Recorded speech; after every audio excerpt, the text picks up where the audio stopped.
Dezembro de 1941. O ataque a Pearl Harbor finalmente levou os Estados Unidos à Segunda Guerra Mundial. As forças do eixo não vão ganhar esta guerra. Agora, com a ajuda dos Estados Unidos, os aliados pretendem destruir os submarinos alemães que ameaçam as rotas de navegação britânicas. Mas os alemães têm planos próprios e estão de olho em um novo alvo. Podia se rir daquilo tudo. Eu olhei em volta e pensei, não vamos conseguir. Submarinos alemães estão prestes a levar a guerra diretamente ao litoral desprevenido dos Estados Unidos. Batalha naval.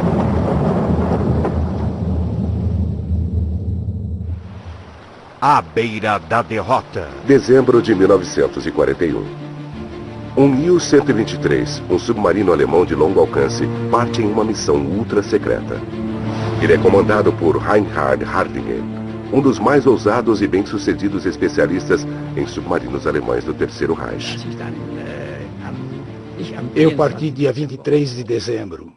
Não queria sair no dia 24, porque não queria que nenhum tripulante aparecesse na manhã da véspera de Natal, vindo de um bordel ou depois de ter bebido.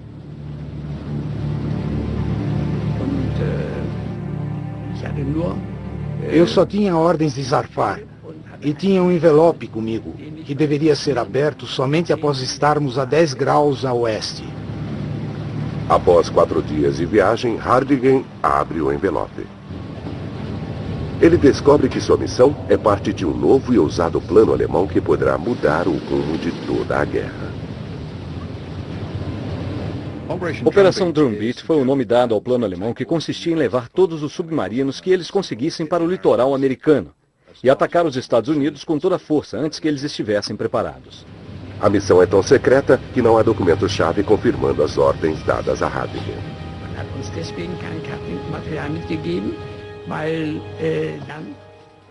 Não recebemos nenhum mapa porque alguém poderia descobrir que os submarinos estavam indo para os Estados Unidos. O mentor do plano é Karl Donitz, o organizador da estratégia dos submarinos alemães. Donitz há muito tempo queria atacar os navios americanos, mas Hitler não autorizava, temendo que isso pudesse atrair os Estados Unidos para a batalha. Agora, com os americanos na guerra, Donitz pode finalmente atacar. A suspensão de todas as restrições relacionadas a embarcações americanas foi ordenada pelo Führer. Devemos tentar capitalizar essa vantagem o mais rápido possível e obter uma vitória espetacular na costa americana.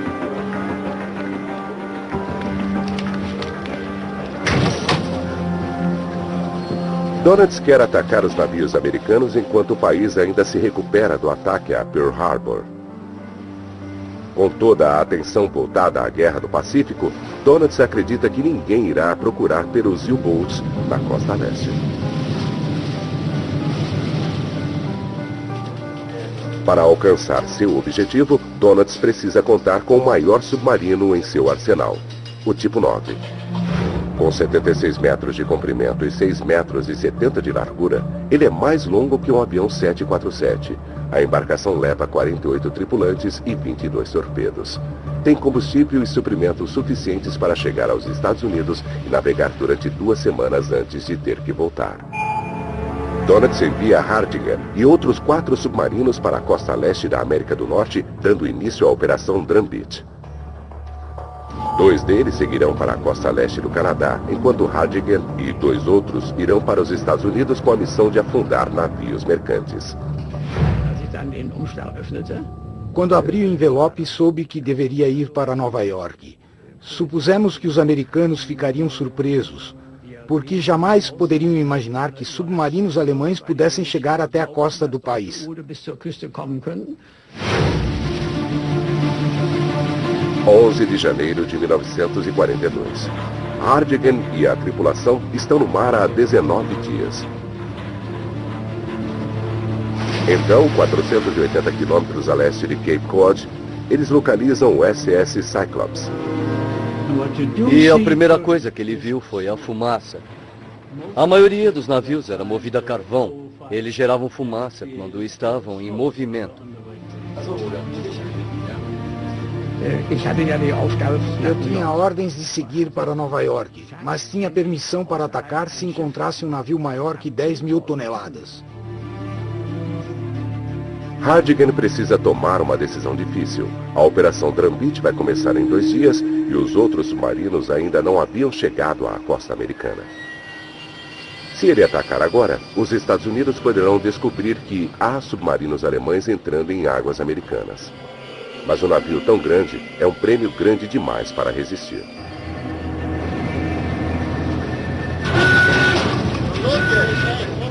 Os homens no U-123 recebem ordens para assumir seus postos de combate.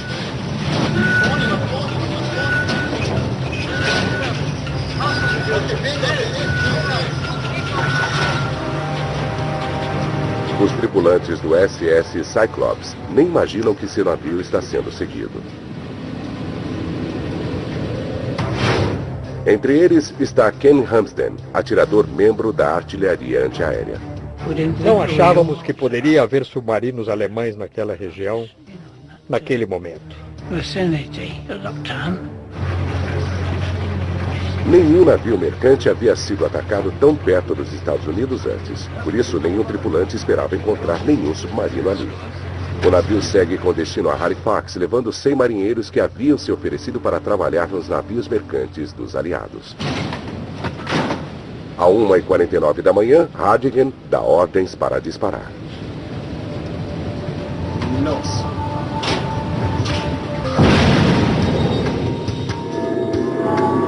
Explosivos fortes são colocados no nariz, visando destruição máxima.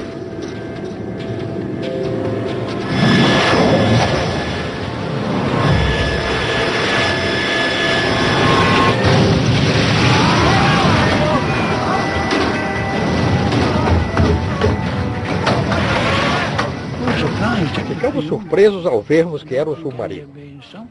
Nenhum deles tinha chegado tão longe. Achamos que talvez fosse uma mina.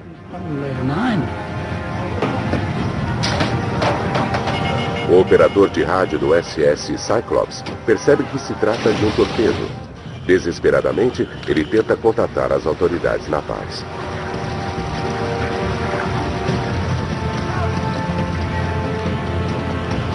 O submarino de Hardigan capta a transmissão.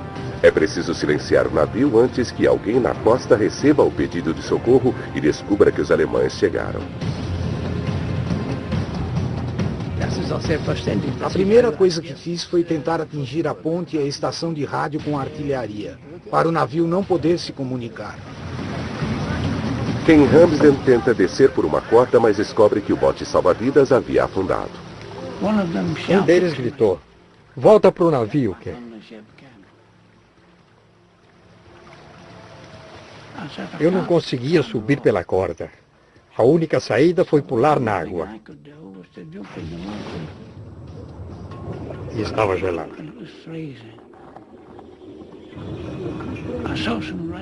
Vi luzes vermelhas à distância e nadei na direção delas.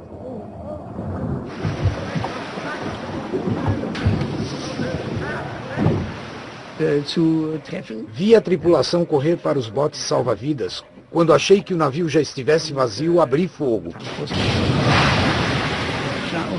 Estávamos agarrados a um bote salva-vidas quando o segundo torpedo atingiu o navio. E ele afundou. Milagrosamente, o operador de rádio consegue escapar e nada até o bote onde Ken está. Ele fica sabendo que, apesar dos esforços do submarino, o pedido de socorro foi captado pela guarda costeira.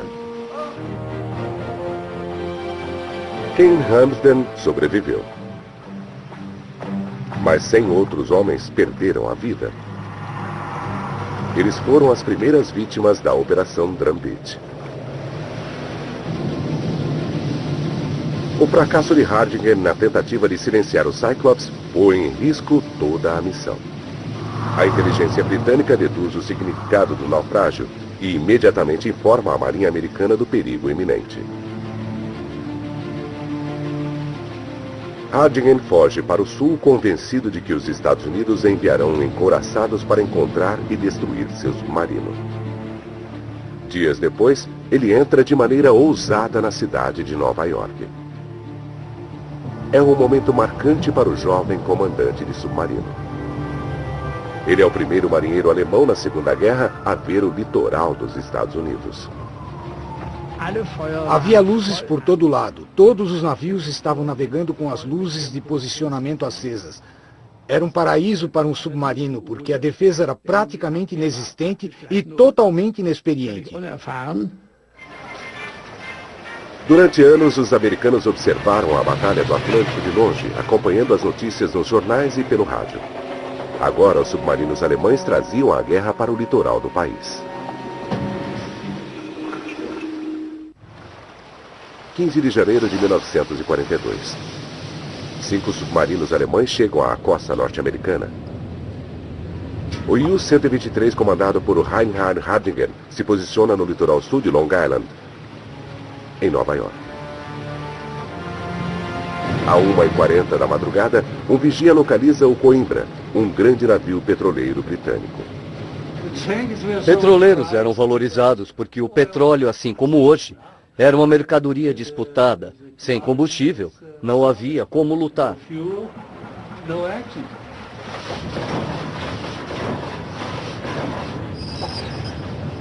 Hardingen move seu submarino para a posição de ataque. Vi uma sombra e consegui determinar o curso exato do petroleiro. Ficamos na frente dele e disparamos.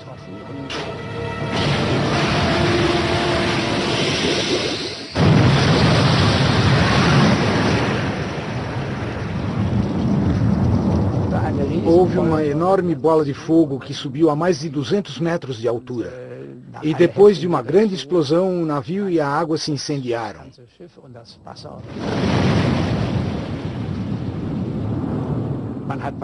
A chama era tão grande que dava a impressão que era visível em Nova York. Nas 2 semanas seguintes, os 5 submarinos enviados por Donalds provocam o caos na costa americana.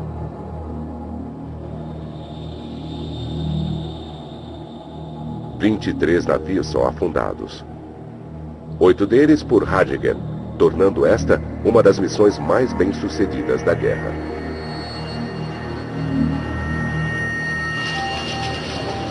Donalds, empolgado, parabeniza a tripulação do U-123 pelo rádio. Ele enviou uma mensagem para o comandante Hardingen: parabéns pela bela missão.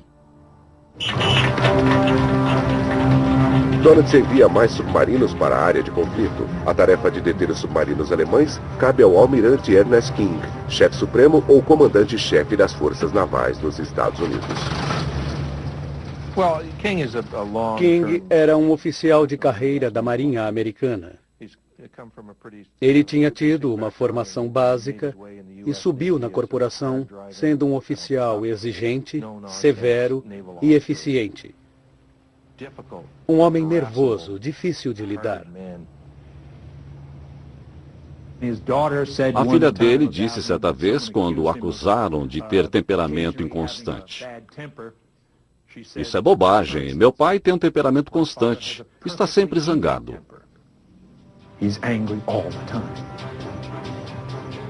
Infelizmente para os aliados, a energia de King está focada em outro lugar. No início de 1942, King estava muito preocupado com a guerra no Pacífico e tornou-se seu objetivo pessoal vencer aquela guerra. Com o aumento das perdas na costa leste, King é pressionado pelos britânicos a formar comboios, grandes grupos de navios viajando juntos protegidos por escoltas armadas. Ele se nega, alegando que não dispõe dos destroyers necessários para a tarefa. Ele não entendia o sistema de comboio. Ele achava que se não houvesse escolta suficiente, não poderia haver comboio. Os britânicos sabiam que qualquer comboio é melhor que nenhum, porque ao menos se reduz a dispersão dos alvos.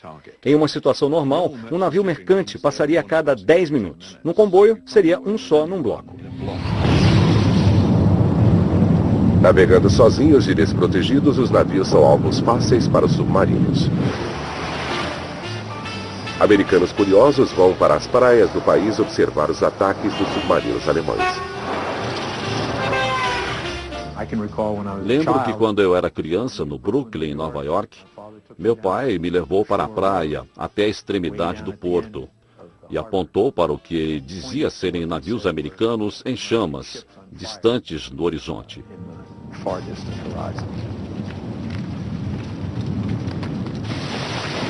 Outros americanos tornam-se cúmplices involuntários dos comandantes de submarinos alemães. Eles iam de carro até o litoral, às vezes 20 carros, com as famílias, todos com binóculos, e procurando sobreviventes na água. Eles acendiam os faróis à noite, formando a silhueta dos navios que passavam. E os submarinos ficavam só aguardando. Nós perdemos 1 milhão de toneladas de carga dessa forma.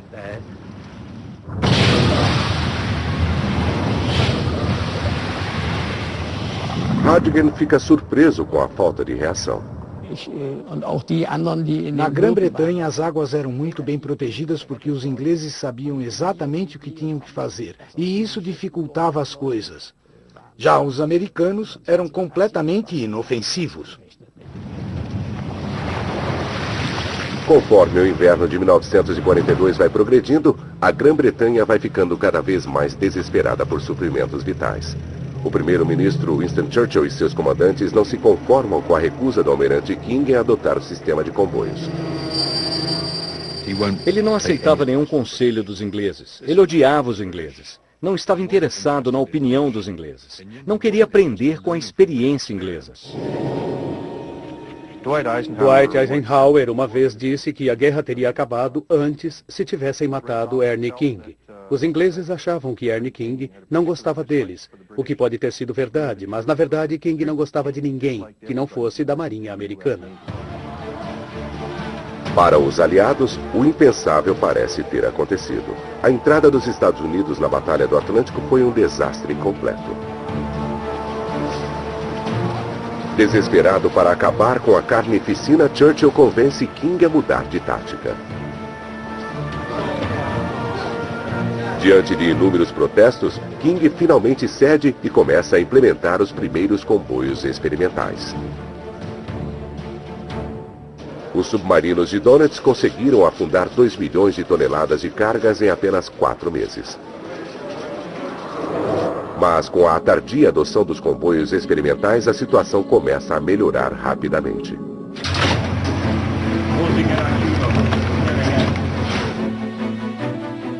Quando o comandante Reinhard Hardigan retorna à costa dos Estados Unidos em uma segunda missão no fim de março de 1942, ele percebe que a situação mudara radicalmente.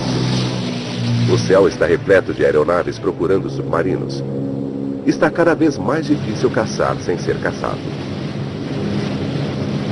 15 dias após chegar à região que iria atacar, o U-123 é localizado por um avião durante uma patrulha para localizar submarinos. O piloto transmite a posição do submarino para um destroyer próximo.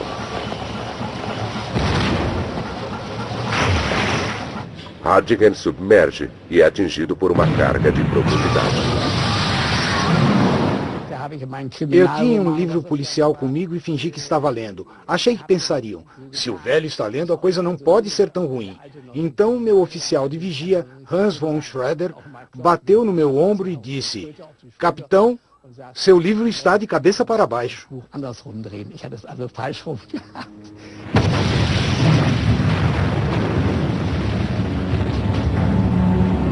O motor do U-123 é danificado durante o ataque.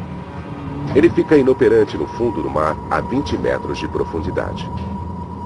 Há poucas chances de que ele consiga emergir, quanto mais fugir de um destroyer. Hardigan conclui que só há uma saída para os tripulantes: nadar para a superfície. Planejamos abandonar o submarino. Eu podia ouvir o destroyer indo e vindo sobre nós. Mesmo assim, não estava lançando cargas de profundidade. Então notei que estavam se afastando um pouco. Hardigan decide tentar salvar o submarino. Durante mais de 1 hora, eles trabalham no mais absoluto silêncio. Finalmente, com alguma potência restaurada, o comandante tenta emergir. Então, usando o motor elétrico, porque não podíamos usar o a diesel, avançamos um pouco. Durante 2 agonizantes minutos, o submarino permanece no leito do oceano. Finalmente, ele começa a subir.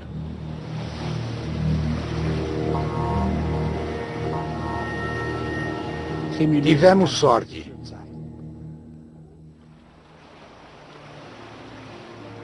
O destroyer vai embora, convencido de ter afundado o submarino.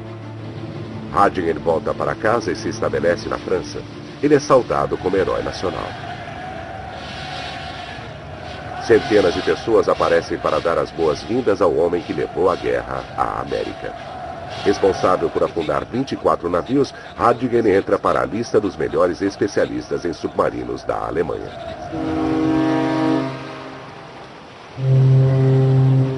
No fim de maio, quase todos os navios que partem da costa leste viajam em comboios protegidos por aviões e encouraçados. A perda de navios cai drasticamente. As perdas dos aliados são avassaladoras. Mais de 300 navios, incluindo 129 petroleiros, foram afundados.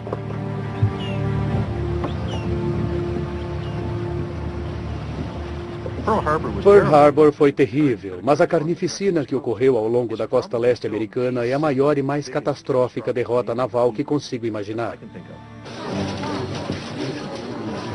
Donitz desferiu um golpe terrível contra os aliados, reduzindo drasticamente a quantidade de suprimentos que chegou à Grã-Bretanha. Apesar do sucesso do ataque de Donitz aos navios americanos, Hitler não se impressiona com os submarinos. Em meados de 1942, sua atenção está voltada para outro lugar. Seu exército trava uma batalha desesperadora contra forças russas no leste da Europa. A campanha cada vez mais penosa consome uma quantidade cada vez maior de recursos alemães. Donitz era popular com Hitler. Ele era um bom nazista, mas a marinha alemã não era nada popular com Hitler. Ele preferia se desfazer da maior parte dela e redistribuir os recursos. Hitler questiona abertamente se o aço destinado aos submarinos não seria mais bem aproveitado por seus exércitos no combate aos soviéticos. Após seu retorno triunfante da América, o comandante Heinrich Hadjigen é chamado para discutir a situação com Hitler. Quando estava no gabinete de Hitler, eu o deixei muito zangado porque disse: "O senhor está de costas para o mar, olhando para a terra. Não sabe que esta é uma guerra no mar e não na terra. A guerra não será ganha na terra. Esta guerra só será decidida no mar."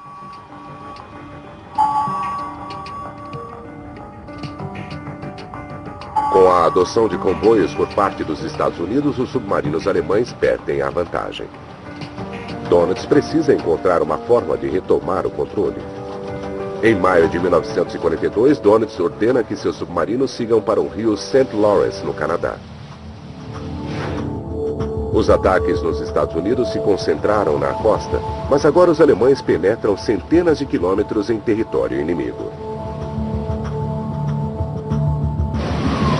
Grande parte dos navios canadenses com destino à Grã-Bretanha passa por este gargalo. Um ataque aqui reduziria drasticamente a quantidade de suprimentos chegando à Grã-Bretanha. O rio é o local perfeito para os submarinos alemães. Na vastidão do Atlântico, é quase impossível localizar um comboio. No rio, os navios vêm até eles. Os alemães posicionaram 2 submarinos no rio e esperaram os navios passarem diante deles. Mas os submarinos levam outra vantagem aqui. O sonar havia sido projetado para operar no oceano frio e profundo. Mas no St. Lawrence, as ondas sonoras encontram dificuldades para penetrar nas camadas de água doce e salgada. O sinal é distorcido e os submarinos tornam-se quase invisíveis. A partir de maio de 1942, os submarinos alemães aterrorizam os navios no St. Lawrence.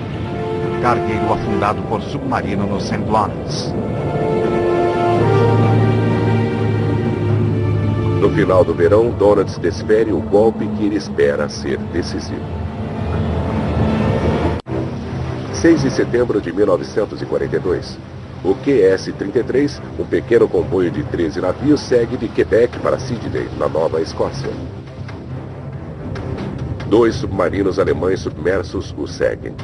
A corveta HCMS Arrowhead faz parte da escolta do comboio. A bordo está o operador de sonar Jeff Smith, de 21 anos.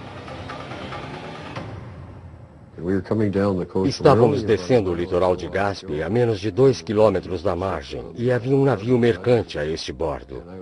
Eu estava olhando pela janela da cabine na ponte e via o navio nos acompanhando. Vi a silhueta contra a luz do farol que ainda estava aceso e pensei, ele não seria um alvo perfeito para... BUM! Um torpedo disparado por um dos submarinos atinge o casco do Aeas, um cargueiro grego carregado com milhares de toneladas de madeira e aço. Encarregado de uma das estações de sonar do Arrowhead, Jeff precisa encontrar o submarino antes que ele ataque novamente. Nós checávamos dos dois lados uns 10 ou 15 graus e mandávamos um ping. Mas se atingisse alguma coisa, fazia ping-up, ping-up, ping-up. Jeff sabe que o submarino está lá, mas não consegue obter um contato sólido. Nós conseguíamos um bom ping. Depois não conseguíamos nada durante 10 minutos. Nunca sabíamos o que aconteceria. Às vezes não conseguíamos nada. Oculto pelas águas turbulentas do St. Lawrence, o submarino permanece indetectável. O Arrowhead vai socorrer a tripulação do cargueiro atingido. 5 graus a este bordo, senhor. Nós começamos a tirá-los da água. Alguns estavam queimados. Tínhamos 10 ou 15 homens caídos, com muito sofrimento e dor, braços quase separados dos ombros e tudo mais. Era preciso fazer algo. Fizemos o possível.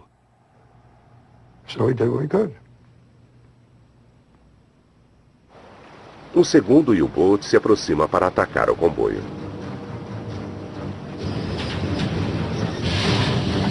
É a primeira missão do comandante Paul Hartwig, e ele está ansioso para provar seu valor no comando de um submarino.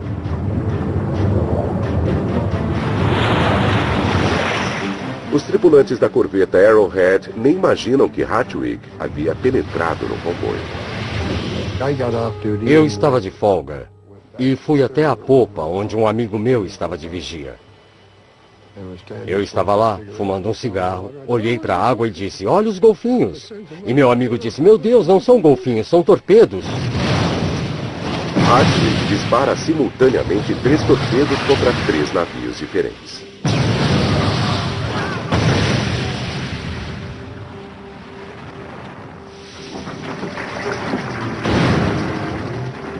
Eles afundaram em minutos.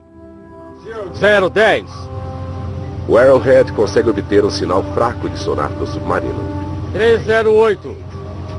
Nós começamos a persegui-lo ping-ping-up, ping-ping-up, e fomos reduzindo, até conseguir a localização exata. 306. O Arrowhead contra-ataca com carga de profundidade.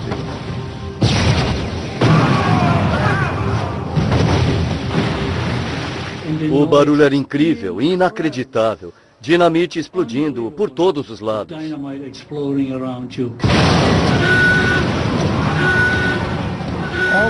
Era como uma marreta gigante batendo num objeto imóvel.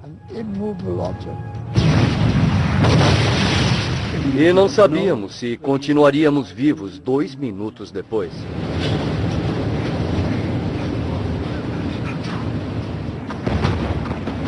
O Arrowhead continua atacando.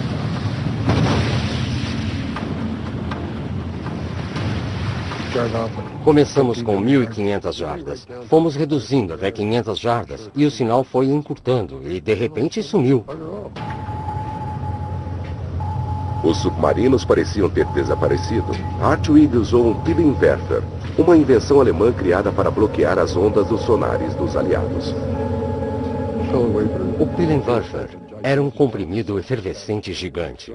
Quando jogado na água, soltava bolhas sem parar e criava uma cortina que defletia o sinal do sonar, aí perdíamos o contato com o submarino. Hartwig escapa e prossegue com os ataques, afundando mais 3 navios. Os canadenses iniciam uma caçada para encontrar e destruir o submarino de Hartwig.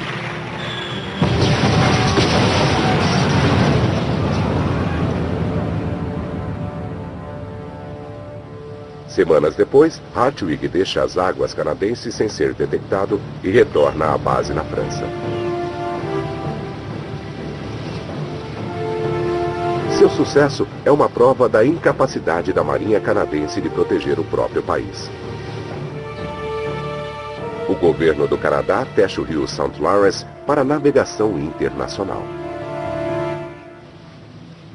Donitz conseguira desferir outro grande golpe contra os aliados. Com o fechamento do St. Lawrence, as exportações do Canadá para a Grã-Bretanha caem drasticamente. O que antes era um temor começa a se tornar realidade. A Grã-Bretanha não conseguirá resistir por muito tempo.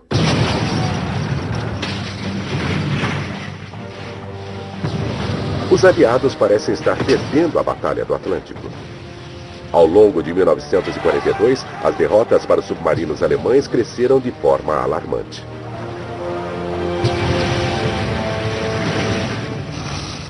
Mas há uma luz no fim do túnel. A indústria americana está fabricando navios em ritmo acelerado. Grande parte dos navios são os chamados Liberty. Lançado em 1941, o primeiro navio levou 245 dias para ser concluído. Os novos modelos são feitos em apenas 8 semanas.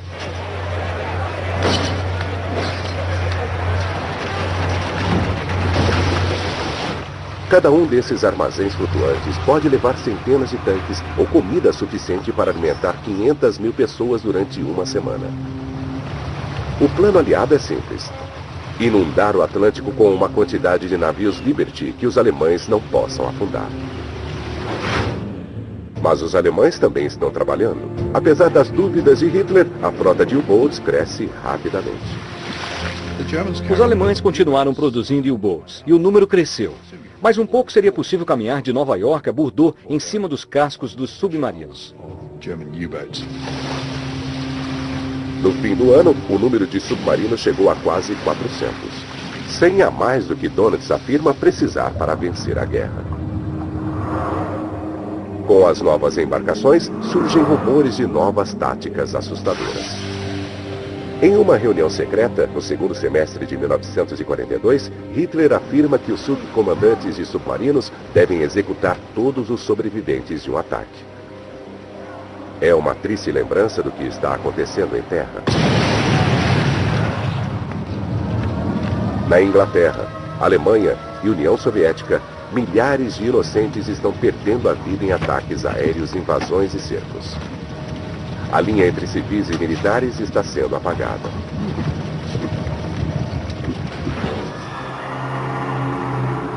Alimentados pela propaganda aliada, começam a circular boatos de que os alemães estão adotando práticas terríveis no mar. O que se dizia na época era que os alemães eram carniceiros. E que fuzilavam homens em botes salva-vidas.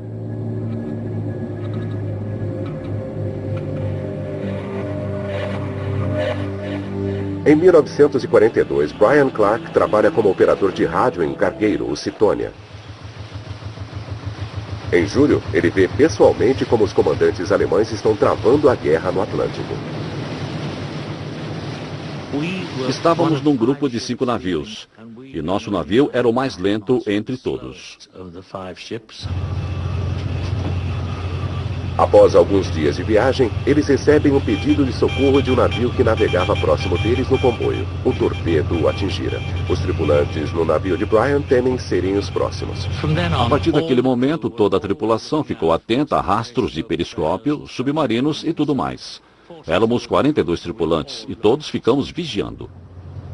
10h30 da noite, Brian Clark está dormindo em sua cama. E houve uma tremenda explosão. E vou dizer, não atinge só seus ouvidos, afeta todo o corpo. Você se torna o epicentro do barulho.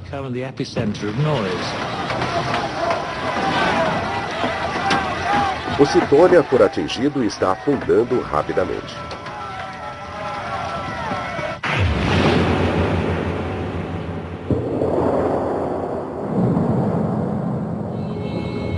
Mal tínhamos saído quando o pobre Cydonia meio que deu o último suspiro e foi ao fundo, com o som de madeira estalando e o vapor ainda saindo.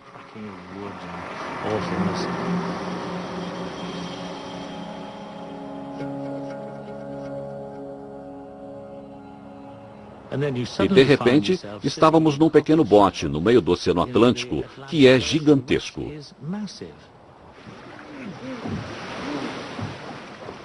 E no meio da escuridão, veio uma voz de um megafone, em ótimo inglês, perguntando qual era o nosso navio. A voz é de Adalbert Chiny, comandante do submarino alemão que estava atacando. Os homens no bote salva-vidas temem por sua vida. Todos estávamos com medo que eles usassem as metralhadoras contra nós.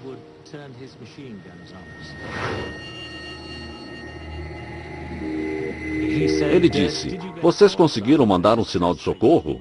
Dissemos não, não conseguimos. Tudo bem, me dê o seu código e eu enviarei um para vocês. Sigam na direção norte-nordeste e chegarão às Ilhas Canárias em 4 ou 5 dias. Em seguida, ele gritou, boa viagem, e desapareceu na noite.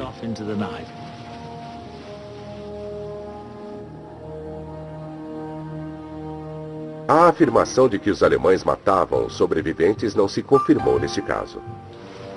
Brian Clark tem sorte. Poucas semanas depois, Donitz estabelece novas ordens para seus subordinados que afetarão a vida de todos os marinheiros mercantes.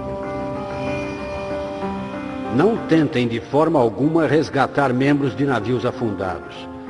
O resgate vai contra os mais primitivos conceitos da guerra de destruição de navios inimigos e suas tripulações. Sejam duros. Lembrem-se de que o inimigo não tem piedade de mulheres e crianças quando bombardeia cidades alemãs.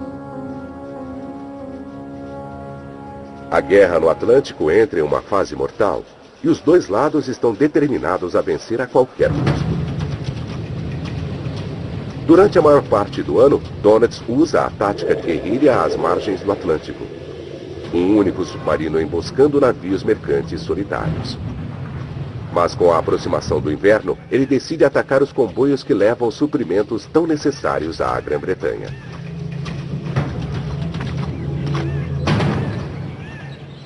Donitz percebeu que o tempo de trânsito até a América Latina ou até o Caribe era tão longo que os submarinos passavam mais tempo viajando do que afundando navios. Para ter um retorno mais rápido, era preciso mandá-los ao meio do Atlântico Norte, onde a viagem seria mais curta e os alvos mais abundantes. É um plano perigoso. Os comboios viajam protegidos. Posição no radar! Escoltas pesadamente armadas navegam ao lado dos navios mercantes. E durante boa parte do caminho, eles são acompanhados por aviões levando cargas de profundidade. Mas Donitz sabe que os comboios têm um calcanhar de Aquiles. Há uma vasta área no meio do Atlântico Norte fora do alcance das aeronaves aliadas, o vão aéreo. Há uma zona central, o vão aéreo, onde aeronaves convencionais não conseguem operar. Seja partindo da Islândia, Irlanda do Norte ou Terra Nova, eles não conseguem chegar até lá e operar com eficiência. Donitz sabe que não terá de se preocupar com aviões naquela região. E para lidar com as escoltas, ele decide usar as alcateias, grandes grupos de submarinos que atacam comboios simultaneamente. Para garantir o sucesso, ele decide coordenar pessoalmente os ataques. O próximo alvo será o SC-107, um comboio de 42 navios que partira de Nova York em 24 de outubro com destino à Inglaterra. A escolta canadense é composta de um destroyer e algumas corvetas. Em 1942, a Marinha Canadense escoltou mais de um terço dos comboios transatlânticos. Para atender a demanda, a Marinha cresceu rapidamente. Homens com pouco treinamento eram enviados ao Atlântico. Cullis Lancaster está a bordo da corveta designada para escoltar o comboio SC-107. Tivemos só 16 semanas de treinamento antes de ir para o mar. E nessas 16 semanas, só houve uma sessão de 8 horas a bordo de um iate adaptado. Foi a única vez que fomos para o mar. Com um dia de viagem, a escolta recebe uma transmissão de rádio preocupante. Uma alcateia segue o SC-107. Dönitz enviara 17 submarinos com instruções de destruir o comboio.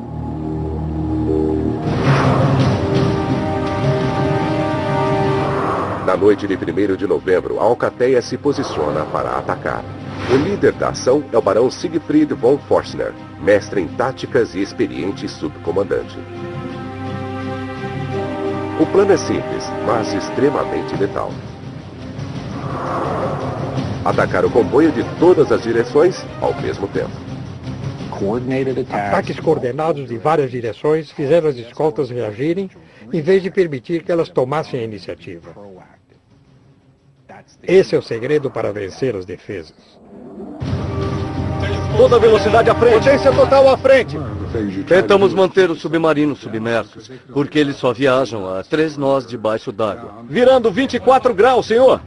Assim que os submarinos submergissem, o comboio teria vantagem na velocidade. E a ideia era mantê-los submersos, abrir distância com o comboio e obrigá-los a fazer o jogo do pega-pega. Pouco antes da meia-noite, von Forstner percebe sua chance. Enquanto o único destroyer da escolta persegue outro submarino, o comandante alemão ataca.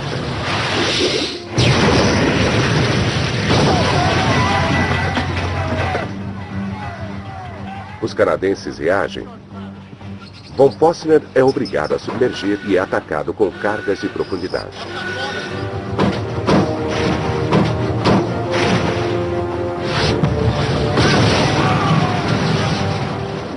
Mas enquanto os canadenses se concentram em destruir von Forstner, outros submarinos avançam para atacar.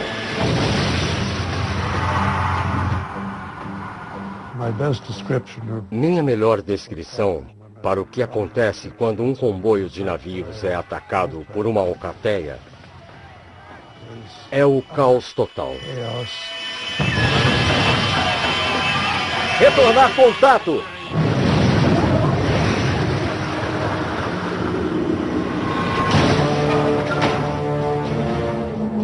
Von Forstner escapa das cargas de profundidade e ataca mais 2 navios. Tínhamos que continuar lutando. Mesmo perdendo 15 das 45 unidades, ainda havia 30 navios que precisavam chegar ao porto de destino.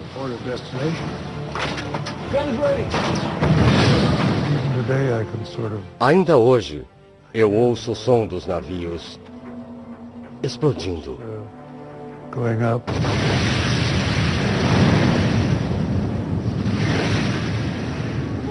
Apesar do esforço da escolta, 8 navios foram afundados naquela noite. Nos 2 dias seguintes, o comboio continuou sendo perseguido pelos submarinos enquanto a escolta lutava para deixar o vão aéreo. A estratégia de Dönitz é um sucesso. Em apenas 4 dias, seus submarinos mandam 15 navios para o fundo do Atlântico. Mas o SC-107 ainda tem uma esperança.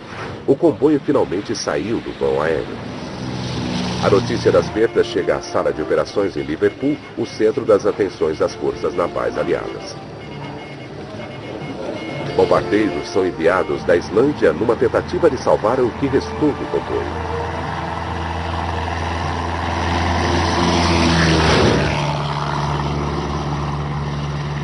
Um deles é pilotado por Terence Bullock. Acordávamos às 5 da manhã e voávamos 1.100 quilômetros até onde os navios estavam. 5 horas depois, Terence chega ao SC-107. Ele vê o submarino e ataca. Quando eles nos viam, disparavam contra nós. Mas eu chegava de surpresa, descia a 15 metros, nivelava e disparava contra o submarino.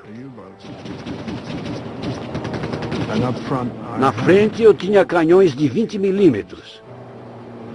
E eu chegava num ângulo de 20 graus, para poder lançar cargas de profundidade ao lado do submarino. O ataque de Terence destrói um submarino que se aproximava pelo flanco do comboio. A Alcateia foge para não ser destruída. A aeronave dispersa 5 submarinos e afunda um. Dias depois, o comboio chega às águas protegidas da Grã-Bretanha. Foi o maior ataque a um comboio ao longo de um ano. Dos 42 navios que zarparam, somente 27 chegaram ao destino final. As lições do SC-107 são claras. Até que o vão aéreo seja fechado definitivamente, as alcateias continuarão dizimando navios aliados. Quando 1942 chega ao fim, os alemães parecem confiantes e à beira da vitória no Atlântico. Os submarinos de Donitz haviam afundado 1.200 navios. Os aliados precisam encontrar uma forma de derrotar as alcateias de Donitz ou perderão a guerra.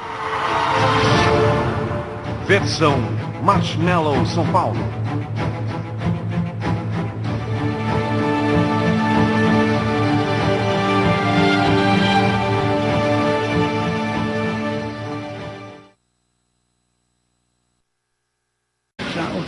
Estávamos agarrados a um bote salva-vidas quando o segundo torpedo atingiu o navio.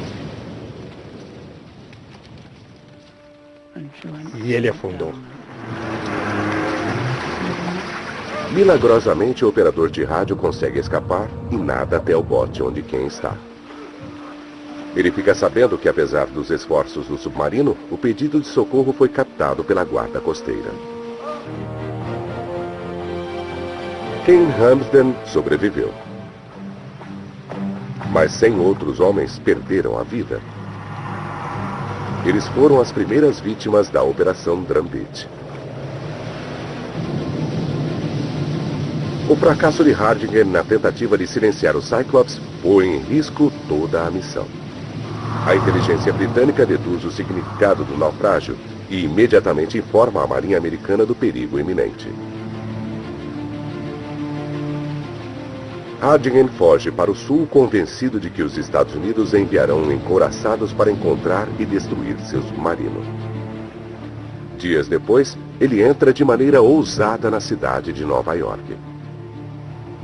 É um momento marcante para o jovem comandante de submarino. Ele é o primeiro marinheiro alemão na Segunda Guerra a ver o litoral dos Estados Unidos. Havia luzes por todo lado. Todos os navios estavam navegando com as luzes de posicionamento acesas. Era um paraíso para um submarino, porque a defesa era praticamente inexistente e totalmente inexperiente. Durante anos, os americanos observaram a Batalha do Atlântico de longe, acompanhando as notícias nos jornais e pelo rádio. Agora, os submarinos alemães traziam a guerra para o litoral do país. 15 de janeiro de 1942. 5 submarinos alemães chegam à costa norte-americana. O U-123, comandado por Reinhard Hardingen, se posiciona no litoral sul de Long Island, em Nova York. À 1h40 da madrugada, um vigia localiza o Coimbra, um grande navio petroleiro britânico. Petroleiros eram valorizados porque o petróleo, assim como hoje, era uma mercadoria disputada. Sem combustível, não havia como lutar.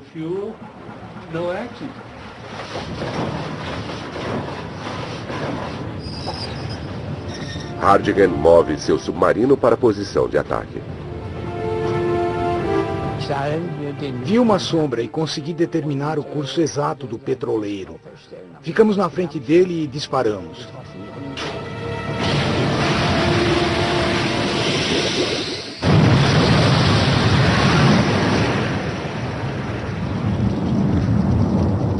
Houve uma enorme bola de fogo que subiu a mais de 200 metros de altura. E depois de uma grande explosão, o navio e a água se incendiaram.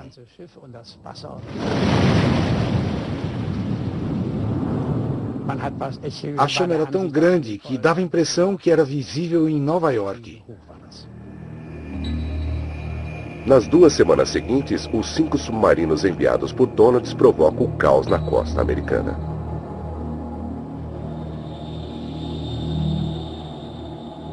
23 navios são afundados.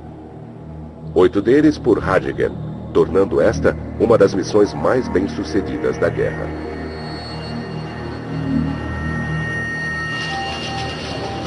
Donalds, empolgado, parabeniza a tripulação do U-123 pelo rádio.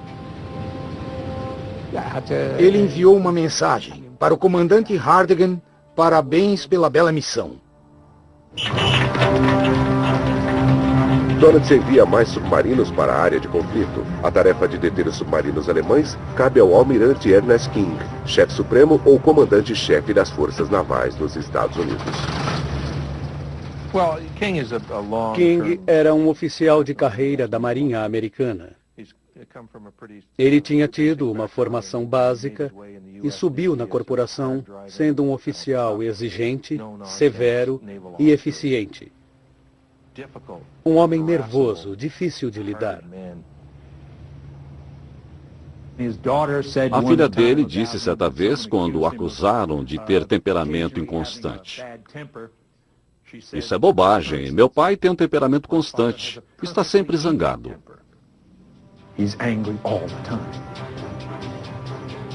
Infelizmente para os aliados, a energia de King está focada em outro lugar. No início de 1942, King estava muito preocupado com a guerra no Pacífico e tornou-se seu objetivo pessoal vencer aquela guerra. Com o aumento das perdas na costa leste, King é pressionado pelos britânicos a formar comboios, grandes grupos de navios viajando juntos protegidos por escoltas armadas. Ele se nega, alegando que não dispõe dos destroyers necessários para a tarefa. Ele não entendia o sistema de comboio. Ele achava que se não houvesse escolta suficiente, não poderia haver comboio. Os britânicos sabiam que qualquer comboio é melhor que nenhum, porque ao menos se reduz a dispersão dos alvos. Em uma situação normal, um navio mercante passaria a cada 10 minutos. No comboio, seria um só num bloco. Navegando sozinhos e desprotegidos, os navios são alvos fáceis para os submarinos. Americanos curiosos vão para as praias do país observar os ataques dos submarinos alemães.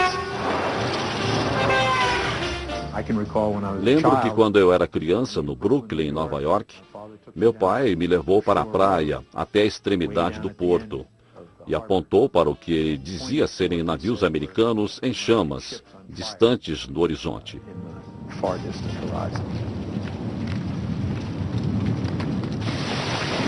Outros americanos tornam-se cúmplices involuntários dos comandantes de submarinos alemães.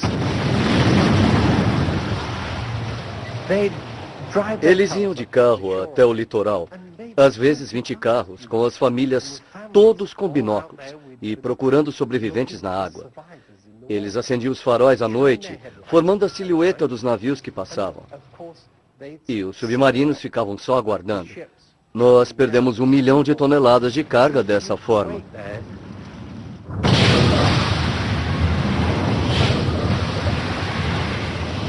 Hardigan fica surpreso com a falta de reação.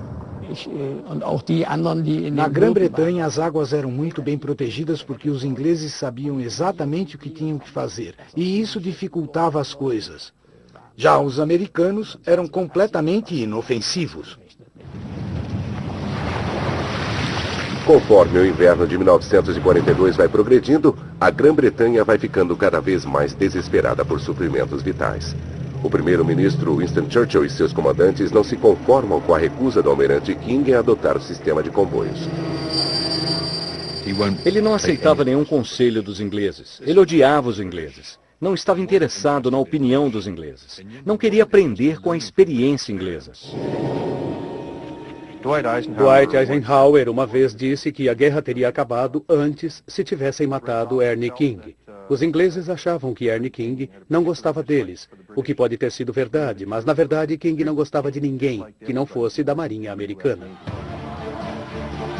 Para os aliados, o impensável parece ter acontecido. A entrada dos Estados Unidos na Batalha do Atlântico foi um desastre completo. Desesperado para acabar com a carnificina, Churchill convence King a mudar de tática.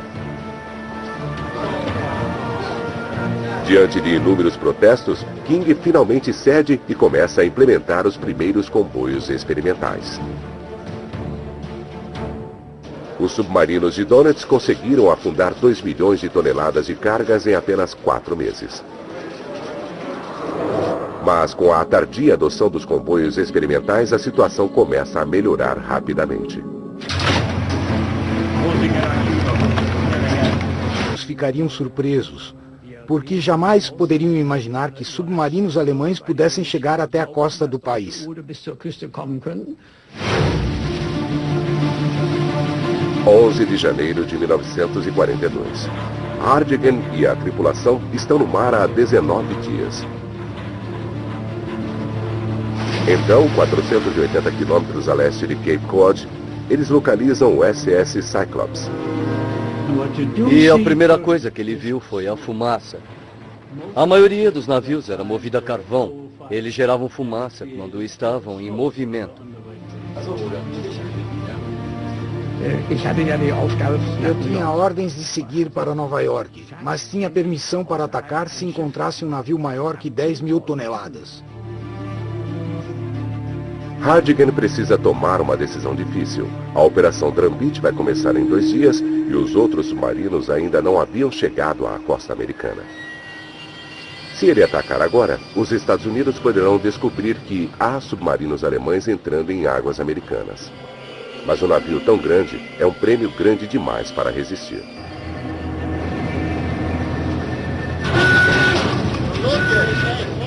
Os homens no U-123 recebem ordens para assumir seus postos de combate.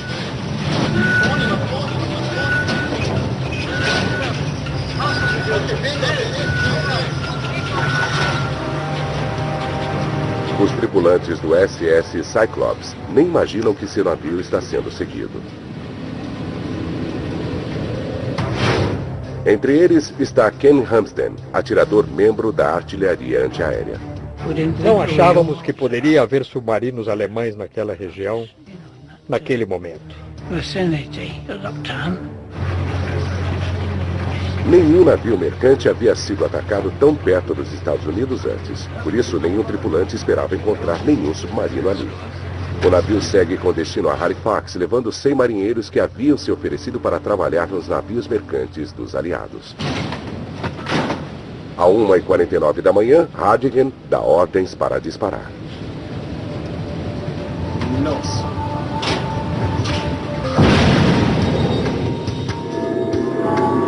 Explosivos fortes são colocados no nariz, visando destruição máxima.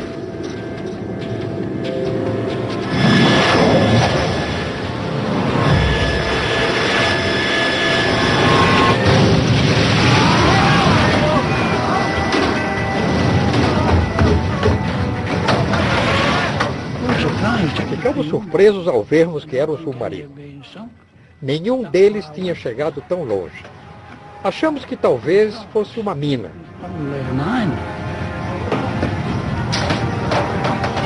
O operador de rádio do SS Cyclops percebe que se trata de um torpedo. Desesperadamente, ele tenta contatar as autoridades navais.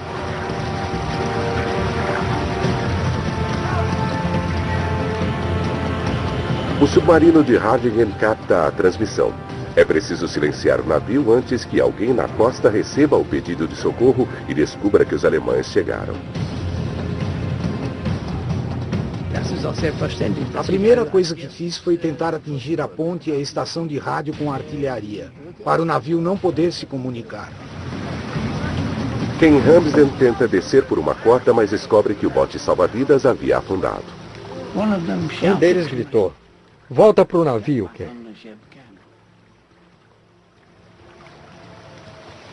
Eu não conseguia subir pela corda.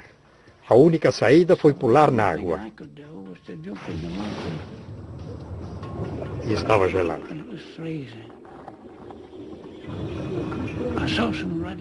Vi luzes vermelhas à distância e nadei na direção delas.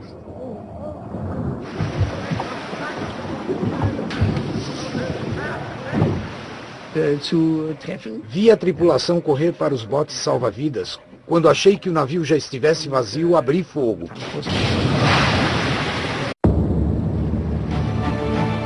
Dezembro de 1941. O ataque a Pearl Harbor finalmente levou os Estados Unidos à Segunda Guerra Mundial. As forças do eixo não vão ganhar esta guerra. Agora, com a ajuda dos Estados Unidos, os aliados pretendem destruir os submarinos alemães que ameaçam as rotas de navegação britânicas. Mas os alemães têm planos próprios e estão de olho em um novo alvo. Podia se rir daquilo tudo.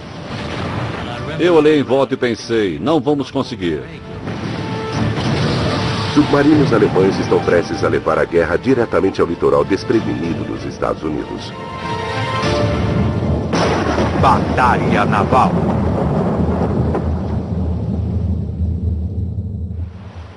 À beira da derrota. Dezembro de 1941. Um Il-123, um submarino alemão de longo alcance, parte em uma missão ultra secreta. Ele é comandado por Reinhard Hardingen, um dos mais ousados e bem-sucedidos especialistas em submarinos alemães do Terceiro Reich. Eu parti dia 23 de dezembro. Não queria sair no dia 24, porque não queria que nenhum tripulante aparecesse na manhã da véspera de Natal, vindo de um bordel ou depois de ter bebido.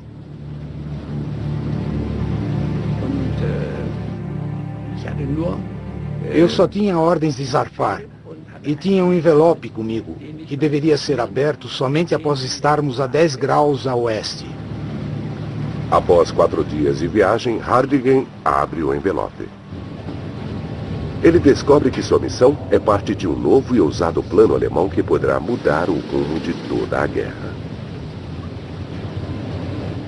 Operação Drumbeat foi o nome dado ao plano alemão que consistia em levar todos os submarinos que eles conseguissem para o litoral americano e atacar os Estados Unidos com toda a força antes que eles estivessem preparados. A missão é tão secreta que não há documento-chave confirmando as ordens dadas a Hardingen.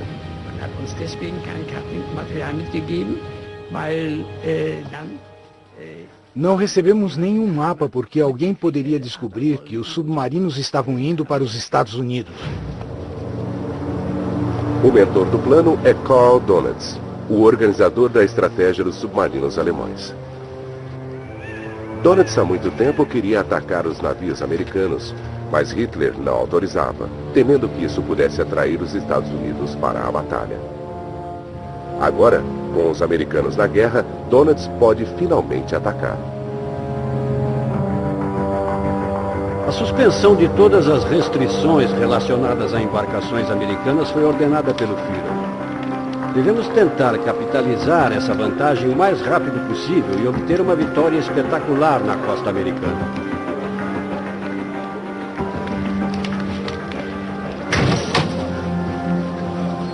Donitz quer atacar os navios americanos enquanto o país ainda se recupera do ataque a Pearl Harbor. Com toda a atenção voltada à Guerra do Pacífico, Donitz acredita que ninguém irá procurar pelos U-Boats na costa leste. Para alcançar seu objetivo, Donitz precisa contar com o maior submarino em seu arsenal, o Tipo 9. Com 76 metros de comprimento e 6 metros e 70 de largura, ele é mais longo que um avião 747. A embarcação leva 48 tripulantes e 22 torpedos. Tem combustível e suprimentos suficientes para chegar aos Estados Unidos e navegar durante 2 semanas antes de ter que voltar. Donitz envia Hardingen e outros 4 submarinos para a costa leste da América do Norte, dando início à Operação Drumbeat. 2 deles seguirão para a costa leste do Canadá, enquanto Hardingen e 2 outros irão para os Estados Unidos com a missão de afundar navios mercantes. Quando abri o envelope, soube que deveria ir para Nova York. Supusemos que os americanos... Quando o comandante Reinhard Hardigan retorna à costa dos Estados Unidos em uma segunda missão no fim de março de 1942, ele percebe que a situação mudara radicalmente. O céu está repleto de aeronaves procurando submarinos. Está cada vez mais difícil caçar sem ser caçado. 15 dias após chegar à região que iria atacar, o U-123 é localizado por um avião durante uma patrulha para localizar submarinos. O piloto transmite a posição do submarino para um destroyer próximo.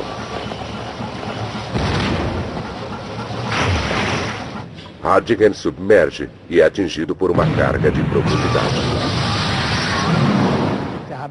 Eu tinha um livro policial comigo e fingi que estava lendo. Achei que pensariam, se o velho está lendo, a coisa não pode ser tão ruim.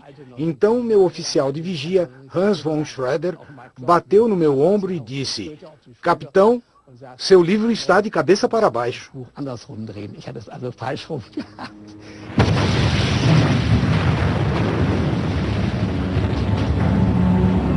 O motor do U-123 é danificado durante o ataque. Ele fica inoperante no fundo do mar a 20 metros de profundidade. Há poucas chances de que ele consiga emergir, quanto mais fugir de um destroyer. Hardigan conclui que só há uma saída para os tripulantes: nadar para a superfície. Planejamos abandonar o submarino. Eu podia ouvir o destroyer indo e vindo sobre nós. Mesmo assim, não estava lançando cargas de profundidade. Então notei que estavam se afastando um pouco. Hardigan decide tentar salvar o submarino. Durante mais de uma hora, eles trabalham no mais absoluto silêncio. Finalmente, com alguma potência restaurada, o comandante tenta emergir. Então, usando o motor elétrico, porque não podíamos usar o a diesel, avançamos um pouco. Durante 2 agonizantes minutos, o submarino permanece no leito do oceano. Finalmente, ele começa a subir.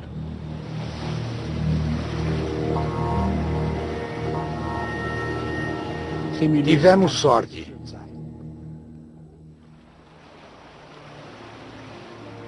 O destroyer vai embora, convencido de ter afundado o submarino. Hardigan volta para casa e se estabelece na França. Ele é saudado como herói nacional. Centenas de pessoas aparecem para dar as boas-vindas ao homem que levou a guerra à América. Responsável por afundar 24 navios, Hardigan entra para a lista dos melhores especialistas em submarinos da Alemanha.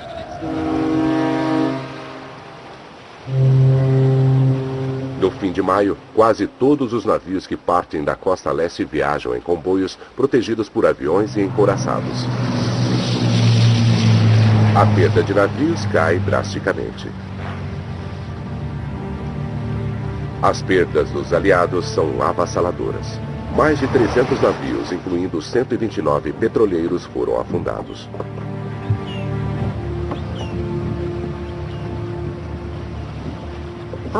Pearl Harbor foi terrível, mas a carnificina que ocorreu ao longo da costa leste americana é a maior e mais catastrófica derrota naval que consigo imaginar.